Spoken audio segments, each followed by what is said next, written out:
సుమన్ గురు education YouTube ఛానల్కి స్వాగతం. విద్యార్థులారా, ఆంధ్రప్రదేశ్ రాష్ట్రంలో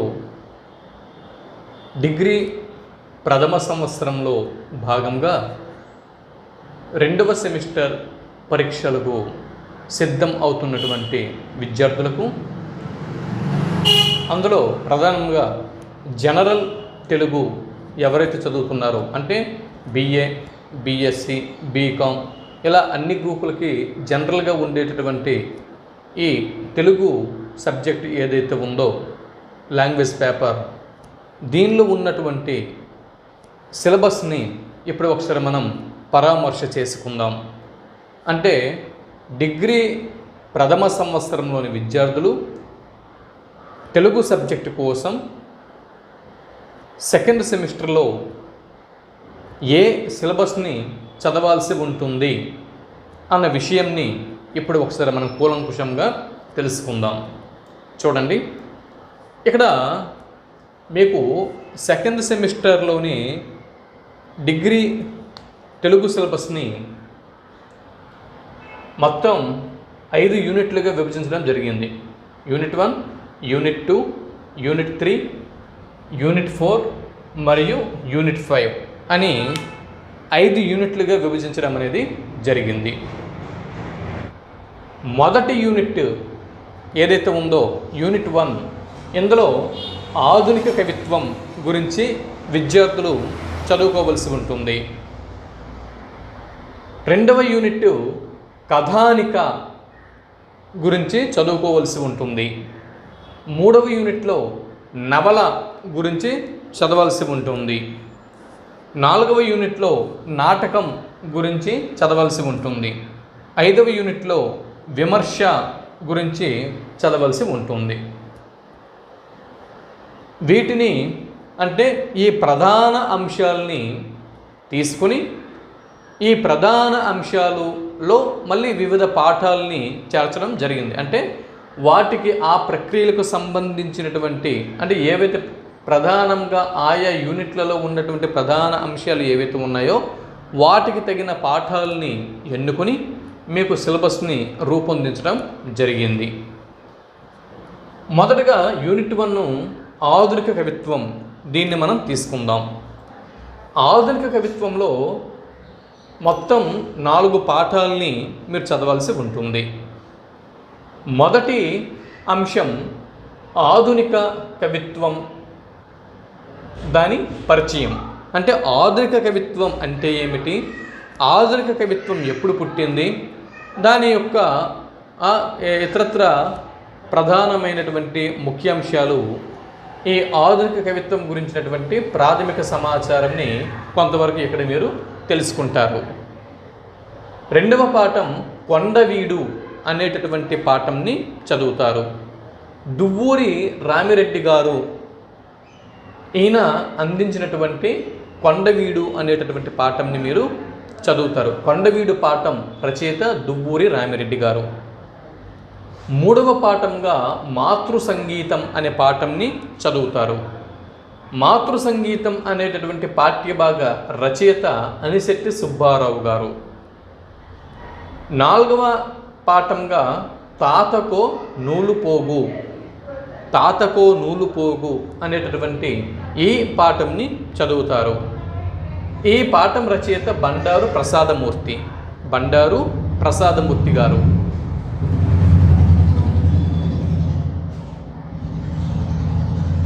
తర్వాత 2వ యూనిట్లో కథానిక గురించి తెలుసుకుంటాం అని చెప్పుకున్నాం కదా. కథానిక అనేటటువంటి ఈ అంశంలో భాగంగా తెలుగు కథానిక పరిచయం ఇక్కడ మీరు చదవాల్సి ఉంటుంది. అంటే తెలుగు కథానిక ఎలా ఆవిర్భవించింది, ఎప్పుడు ఆవిర్భవించింది, దాని యొక్క పరిణామ క్రమం ఏమిటి, తెలుగు కథానిక అంటే తెలుగు కథానికల్ని రచించినటువంటి ప్రముఖ రచయితలు ఎవరు, అంటే తెలుగు సాహిత్యంలో బాగా కన్నటువంటి పేరు పొందినటువంటి కథానికలు ఏవి, మొదలైనటువంటి అంశాలని ఇక్కడ మీరు తెలుసుకోబోతున్నారు. తర్వాత భయం అనేటటువంటి కథని ఇక్కడ మీరు చదువుతారు. ఈ కథని మనకి అందించిన వారు కాళీపట్నం రామారావు గారు. మన శ్రీకాకుళం జిల్లాకి చెందినటువంటి కాళీపట్నం రామారావు గారు, ఈయన్ని కారా మాస్టారు అని పిలుచుకుంటాం. ఈ కారా మాస్టారు లేదా కాళీపట్నం రామారావు గారు రచించినటువంటి భయం అనేటటువంటి కథని ఇక్కడ మనం చదువుకుంటాం. తర్వాత రెంటాల నాగేశ్వరరావు గారు ఈయన రచించినటువంటి మరో కథ స్వేదం ఖరీదు. స్వేదం ఖరీదు అనేటటువంటి ఈ పాఠంని కథానిక అనేటటువంటి 2వ యూనిట్లో భాగంగా మనం తెలుసుకుంటాం. దీని యొక్క రచయిత రెంటాల నాగేశ్వరరావు గారు. ఇక 3వ యూనిట్లోకి మనం ప్రవేశించినట్లయితే 3వ యూనిట్లో నవల అనేటటువంటి సాహిత్య ప్రక్రియ గురించి మనం తెలుసుకుంటాం.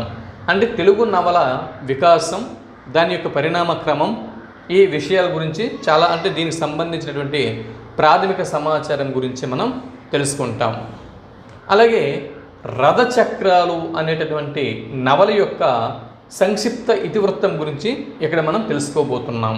అంటే రథచక్రాలు నవలంతా పూర్తిగా నవల కాకుండా ఆ రథచక్రాలు అనేటటువంటి నవల ద్వారా రచయిత మనకి అందించేటువంటి సందేశం ఏమిటి, లేదా మనకి ఏం చెప్పదలుచుకున్నారు అన్న విషయంని ఇక్కడ మనం తెలుసుకుంటాం. రథచక్రాలు అనేటటువంటి ఈ నవల రచయిత ఎవరు? మహీధర రామమోహన్ రావు గారు. ఈయన మహీధర రామమోహన్ రావు గారు రథచక్రాలు అనే నవల ద్వారా మనకి ఏం సందేశం అందించారు, ఆయన ఏం చెప్పారు అన్న విషయంని ఇక్కడ మనం తెలుసుకోబోతున్నాం. రథచక్రాలు తర్వాత చూడండి. తర్వాత యూనిట్ 3 నవల అనేటటువంటి ఈ సాహిత్య ప్రక్రియలో 10వ అంశం రథచక్రాలు మరియు దాని యొక్క సమీక్ష అనేటటువంటి వ్యాసంని ఇక్కడ తెలుసుకుంటాం. ఈ వ్యాస రచయిత డాక్టర్ యల్లాప్రగడ మల్లికార్జునరావు గారు. డాక్టర్ యల్లాప్రగడ మల్లికార్జునరావు గారు రచించినటువంటి రథచక్రాలు సమీక్ష అన్నటువంటి వ్యాసం ఇక్కడ మనం చదువుకుంటాం. ఇవి అంటే ఇక్కడికి 3 యూనిట్లలోని సిలబస్ని ఇక్కడ మనం తెలుసుకున్నాం. ఇప్పుడు 4వ యూనిట్లో ఉన్నటువంటి సిలబస్ ఏమిటి చూద్దాం. 4వ యూనిట్లో భాగంగా 11వ లెసన్ అయినటువంటి తెలుగు నాటకము, దాని యొక్క పరిచయం, తెలుగు నాటకం పుట్టుక, దాని పరిణామ క్రమం, తెలుగు నాటకం ఆ ప్రారంభ దశ, అలాగే వికాస దశ, తర్వాత ముగింపు దశ. అంటే తెలుగు నాటకంకి స్వర్ణయుగంగా ఏ కాలంని మనం చెప్పుకుంటాం, తెలుగు నాటకానికి విశేష సేవల్ని అందించిన వారు ఎవరు, ఇలా అనేక అంశాలని మనం ఇక్కడ తెలుసుకోబోతున్నాం. తర్వాత 12 యక్షగానము అనేటటువంటి నాటిక గురించి ఈ 12వ పాఠంగా చదువుకుంటాం. యక్షగానము అనేటటువంటి నాటికను 12వ పాఠంగా మనం చదువుకుంటాం. ఈ యక్షగానము అనేటటువంటి నాటిక అనే ఈ పాఠ్య భాగంని మనకి అందించిన వారు ఎంవిఎస్ హరనాథరావు గారు. తర్వాత 13వ పాఠం అపురూప కళారూపాల విధ్వంస దృశ్యం యక్షగానం అన్న అంశంని 13వ పాఠంగా మనం చదువుకుంటాం. దీన్ని మనకి అందించిన వారు డాక్టర్ కందిమల్ల సాంబశివరావు గారు. తర్వాత 5వ యూనిట్గా మనం విమర్శ అనేటటువంటి అంశం గురించి మనం తెలుసుకోబోతాం. చూడండి, విమర్శ ఇందులో భాగంగా యూనిట్ 5 విమర్శ అన్నటువంటి ఈ యూనిట్లో విద్యార్థులు 14వ పాఠ్య భాగంగా తెలుగు సాహిత్య విమర్శ మరియు దాని పరిచయం అన్న ఈ విషయం గురించి, ఈ పాఠం గురించి మీరు చదవాల్సి ఉంటుంది. 14వ పాఠంగా తెలుగు సాహిత్య విమర్శ పరిచయం అన్న పాఠంని మీరు చదవాల్సి ఉంటుంది. ఇక్కడ ఈ తెలుగు సాహిత్య విమర్శ పరిచయంని అందించిన వారు డాక్టర్ నాగభైరవ ఆదినారాయణ గారు. తర్వాత చివరిగా 15వ పాఠం విమర్శ, విమర్శ యొక్క స్వరూప స్వభావాలు, ఉత్తమ విమర్శకుడు యొక్క లక్షణాలు మరియు విమర్శ యొక్క భేదాలు, ఈ అంశాల గురించి మనం తెలుసుకోబోతున్నాం. ఇది చూడండి, ఇక్కడ మొత్తం ఈ 15 పాఠ్యాంశాలని 5 యూనిట్లుగా విభజించి మనకి ఈ సిలబస్ని అందించడం జరిగింది. అయితే ఈ సిలబస్ని ఏదో మనం మామూలుగా ఎగ్జామినేషన్ హాల్కి ఏం చదవకుండా వెళ్ళిపోయి రాసిస్తామంటే కుదరదండి. వీటిని బాగా మనం చదివితే మంచి స్కోరింగ్ అనేది చేయగలం. మరి దానికి నా వంతు ప్రయత్నం నేను చేస్తాను. మీరు కూడా అంటే మీ వంతు ప్రయత్నం చేసినప్పుడు తెలుగు సబ్జెక్ట్ కూడా మంచి స్కోరింగ్ సబ్జెక్ట్. అంటే ఈ పాఠాలని కరెక్ట్గా మనం చదవలసిన రీతిలో చదవగలిస్తే కనుక ఈజీగా మనం 95% మార్క్స్ని అంటే మనం కొల్లగొట్టగలం అని నేను హామీ ఇస్తున్నా. అయితే చదవాల్సిన రీతిలో చదవాలి. చదవకుండా వెళ్ళి 95% మార్కులు రావాలంటే కుదరదు. కొంచెం కష్టపడితే ఇక్కడ 95% మార్క్స్ అనేవి మనం ఈజీగా స్కోర్ చేయగలం. ఇవి అంటే తెలుగు జనరల్ తెలుగు 2వ సెమిస్టర్ సిలబస్ గురించి ఇప్పుడు మీరు తెలుసుకున్నారు కదా. ఇప్పుడు సిలబస్ తర్వాత మోడల్ పేపర్ని చూద్దాం. అంటే ఎగ్జామినేషన్కు పేపర్ ఎలా వస్తుంది అన్న విషయంని ఇప్పుడు మనం తర్వాత ఇప్పుడు తెలుసుకోబోతున్నాం. ఇప్పుడు మనం మాదిరి ప్రశ్నాపత్రాన్ని తెలుసుకుందాం. అంటే ఇప్పుడు ఇంతకుముందు మనం తెలుసుకున్నటువంటి సిలబస్సు, ఇప్పుడు మనం తెలుసుకుంటున్నటువంటి మాదిరి ప్రశ్నాపత్రం, ఈ రెండు కూడా ఆంధ్రప్రదేశ్ రాష్ట్రంలోని అన్ని విశ్వవిద్యాలయాల పరిధిలో ఉన్నటువంటి డిగ్రీ 2వ సెమిస్టర్ తెలుగు స్టూడెంట్స్కి వర్తిస్తుంది. ఇంకా ఈ విశ్వవిద్యాలయం ఆ విశ్వవిద్యాలయం అని సంబంధం లేకుండా ఆంధ్రప్రదేశ్లోని అన్ని విశ్వవిద్యాలయాల పరిధిలో ఉన్నటువంటి డిగ్రీ 2వ సెమిస్టర్ జనరల్ తెలుగు అభ్యర్థులకి ఈ సిలబస్సు మరియు ఈ మాదిరి ప్రశ్నపత్రం ఇది అందరికీ సేమ్. ఇంకా ఎటువంటి మార్పులు ఉండవు. చూడండి ఇక్కడ 2 విభాగాలు ఉంటాయండి. మొదటిది ఆ విభాగం, 2 ఆ విభాగం అని 2 విభాగాలు ఉంటాయి. అందులో రోమన్ ఆ విభాగంలో అంటే విభాగం ఆ విభాగం, ఇది ఆ విభాగం అంటే 2 విభాగాలు అనేవి ఉంటాయి. మొదటి ఆ విభాగంలోని రోమన్ నెంబర్ 1లో 8 ప్రశ్నలు ఇస్తాడు. 8 అంటే రచయితల గురించి జనరల్గా కామన్గా వివిధ పాఠాల యొక్క రచయిత పరిచయం గురించి రాయమని అడగచ్చు, లేదా ఆ పాఠానికి సంబంధించిన ఏదైనా ఒక ముఖ్యమైన అంశం అడిగి దాని గురించి జవాబు రాయమని అడగచ్చు. అయితే ఇక్కడ మొత్తం 1, 2, 3, 4, 5, 6, 7, 8 ప్రశ్నలు ఇక్కడ ఉంటాయి. ఈ 8 ప్రశ్నల్లో ఏవైనా 5 ప్రశ్నలకి ఇక్కడ సమాధానం రాయొచ్చు. అంటే ఆప్షన్ 3 ప్రశ్నలకి మీకు ఆప్షన్ అనేది ఉంటుంది. అంటే ఇక్కడ ఈ 8 ప్రశ్నల్లో ఏవైనా 5 ప్రశ్నలకి మీరు సమాధానం రాయవలసి ఉంటుంది. ఒక్కొక్క ప్రశ్నకి 5 మార్కులు.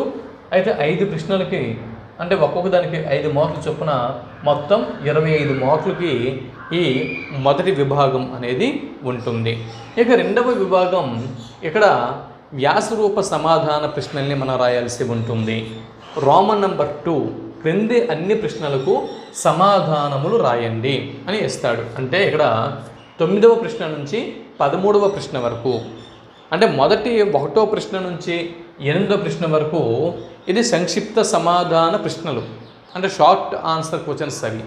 ఇక్కడ 9వ ప్రశ్న నుంచి 13వ ప్రశ్న వరకు ఎస్సే టైప్ క్వశ్చన్స్ ఇవి. వ్యాసరూప సమాధాన ప్రశ్నల్ని ఇక్కడ మనం రాయాల్సి ఉంటుంది. ఇక్కడ ఒక ప్రశ్నకి 5 మార్కులు అంటే కేటాయించగా ఇక్కడ ఒక ప్రశ్నకి 10 మార్కుల్ని కేటాయించడం జరిగింది. కాబట్టి ఇక్కడ 9వ ప్రశ్న నుంచి 13వ ప్రశ్న వరకు అంటే ఈ 5 ప్రశ్నలు వ్యాసరూప సమాధాన ప్రశ్నలు. ఒక్కొక్క ప్రశ్నకి 10 మార్కులు ఉంటాయి. 9వ ప్రశ్న చూడండి, ఇక్కడ 9వ ప్రశ్నలో భాగంగా 2 ప్రశ్నలు ఉంటాయి. అందులో ఏదైనా ఒక ప్రశ్నకి సమాధానం రాయాల్సి ఉంటుంది. అంటే 9వ ప్రశ్నలో భాగంగా 2 ప్రశ్నలు ఇస్తాడు. ఆ రెండిట్లో ఏదో ఒకటి రాయాల్సి ఉంటుంది. 10వ ప్రశ్నలో భాగంగా 2 ప్రశ్నలు ఇక్కడ ఇస్తాడు. రెండింటిలో ఏదో ఒక ప్రశ్నకి మనం సమాధానం రాయాల్సి ఉంటుంది. 11వ ప్రశ్నలో భాగంగా 2 ప్రశ్నలు ఇస్తాడు. రెండింటిలో ఏదో ఒక ప్రశ్నకి మనం సమాధానం రాయాల్సి ఉంటుంది. 12వ ప్రశ్నలో భాగంగా 2 ప్రశ్నలు ఇస్తాడు. ఏదో ఒక ప్రశ్నకి మనం సమాధానం రాయాల్సి ఉంటుంది. 13వ ప్రశ్నలో భాగంగా 2 ప్రశ్నలు ఇస్తాడు. అంటే ఏదో ఒక ప్రశ్నకి సమాధానం రాయాల్సి ఉంటుంది. అంటే ఇక్కడ ఓవరాల్గా ఇక్కడ 1 2 3 4 5 అంటే ఈ 5 ప్రశ్నల్లో 10 ప్రశ్నలు ఉంటాయి. ఈ 5 ప్రశ్నల్లో ఎక్స్ట్రా ఇంకొక 5 ఉంటాయి. అంటే 10 ప్రశ్నలు ఉంటాయి. ఈ 10 ప్రశ్నల్లో 5 ఆప్షన్లు ఉంటాయి, 5 మీరు రాయాల్సి ఉంటుంది. అయితే ఇక్కడ ఏవైనా 5 ప్రశ్నలకి సమాధానం రాయడానికి అవకాశం లేదు. ఇక్కడ 9వ ప్రశ్నలో ఏ 2 ప్రశ్నలు అయితే ఇస్తాడో ఆ రెండింటిలో ఒకటి మాత్రమే జవాబుగా రాయాల్సి ఉంటుంది. 10వ ప్రశ్నలో ఏ 2 అయితే ఉంటాయో ఆ 2 ప్రశ్నల్లో ఒక ప్రశ్న ఇక్కడ 10వ ప్రశ్నగా మనం సమాధానం రాయాల్సి ఉంటుంది. 11వ ప్రశ్నలో ఏ 2 ప్రశ్నలు ఉంటాయో ఆ 2 ప్రశ్నల నుంచి ఒకటి మాత్రమే రాయాల్సి ఉంటుంది. 12వ ప్రశ్నలో ఏ 2 ప్రశ్నలు అయితే ఉంటాయో ఆ 2 ప్రశ్నల నుంచి ఒకటి రాయాల్సి ఉంటుంది. 13వ ప్రశ్నలు ఏ 2 ప్రశ్నలు అయితే ఉంటాయో ఆ 2 నుంచి ఒకటి రాయాల్సి ఉంటుంది. అంతే తప్పించి నాకు 9వ ప్రశ్న 10వ ప్రశ్న 11వ ప్రశ్నలో అన్ని ప్రశ్నలు నాకు తెలుసు, 12వ ప్రశ్న 13వ ప్రశ్నలోన ఏవి నాకు తెలియవు అని చెప్పి ఇవి మొత్తం రాసేసి ఇవి విడిచిపెట్టేస్తాం అంటే కుదరదు. 9వ ప్రశ్నలో నీకు ఏ ప్రశ్న తెలుసో ఆ ప్రశ్నకి సమాధానం రాయాలి. 10వ ప్రశ్నలో ఏ ప్రశ్నకి నీ సమాధానం తెలుసో అది రాయాల్సి ఉంటుంది. 11, 12, 13 అన్నీ కూడా అంతే. అంటే అక్కడ ఏ 2 ప్రశ్నల మధ్య ఇక్కడ చాయిస్ అనేది ఉంటుందో ఆ 2 ప్రశ్నలలో ఒకటి మాత్రమే మనం తీసుకొని సమాధానం రాయాల్సి ఉంటుంది. ఇది మాదిరి ప్రశ్నపత్రం. అంటే ఇలా పేపర్ అనేది మనకి వస్తుంది. ఈ విధంగా మనకి ఎగ్జామ్లో పేపర్ అనేది అంటే వస్తుంది. ఇదండి అంటే డిగ్రీ 2nd సెమిస్టర్లోని జనరల్ తెలుగు సిలబస్ మరియు మాదిరి ప్రశ్నపత్రం. మరి నెక్స్ట్ తర్వాతి వీడియో నుంచి మనం వివిధ పాఠ్యాంశాలు మరియు ఆ పాఠ్యాంశాలకు సంబంధించినటువంటి నోట్స్తో నేను మీ ముందుకి వస్తాను. అంతవరకు సెలవు. నమస్తే.